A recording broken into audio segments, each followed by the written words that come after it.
குமாரனாகிய ஸ்தோத்திரம் பண்ணுவோமா? பரிசுத்தாவியை ஸ்தோத்திரம் பண்ணுவோமா? அருமையான சகோதரி எலிசபெத் பெரியம்மாவுடைய மகள் ரூபி 25வது திருமண நாளை காண செய்த கர்த்தருக்கு ஸ்தோத்திரம் உண்டாவதாக. அந்த குடும்பத்தின் தேவன் அதிகமாக ஆசீர்வதிக்கணும். அதற்காக நாங்கள் ஸ்தோத்திரம் பண்ணுவோமா? ஆபிரகாமின் தேவனை ஸ்தோத்திரம் பண்ணுவோம், ஈசாக்கின் தேவனை ஸ்தோத்திரம் பண்ணுவோம், யாக்கோபின் தேவனை ஸ்தோத்திரம் பண்ணுவோம். கர்த்தரே உங்களை நடக்க போறாரு. அந்நிய தேவன் கூட இருக்க போகுதுங்க. அந்த தேவையை நான் சந்திக்க போறாரு.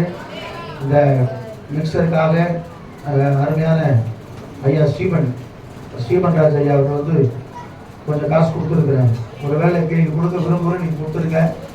அப்படி இல்லைன்னா கர்த்தர் திங்கக்கிழமை கொடுத்துருங்க. எப்படியாவது வாங்கி நம்ம இன்னும் ஆண்டவர் நாமத்தை மையப்படுத்தணும். அதற்காக கர்த்தரை ஸ்தோத்திரம் பண்ணுவோமா? சரி சொல்லுவோம். என் ஆத்துமாவே கர்த்தரை ஸ்தோத்திரி, முழுவதுமே பரிசுத்த நாமத்தை ஸ்தோத்திரி.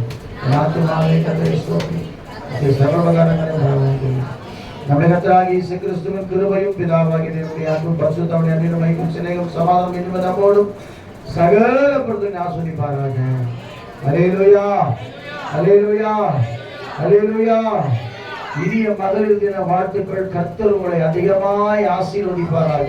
சிறு குழந்தைகள், பெரியவர்கள், வயதானவர்கள் கர்த்தர் உங்களை ஆசீர்வதிக்க போறார். அல்லேலூயா, அல்லேலூயா.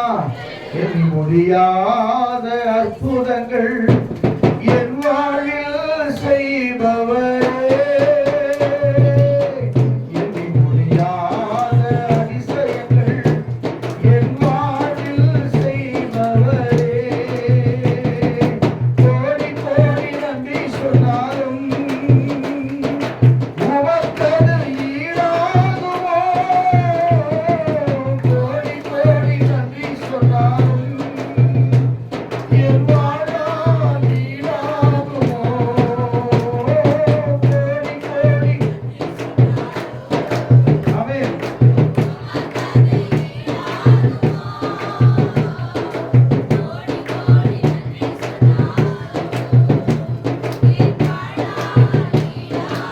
அல்லேலூயா.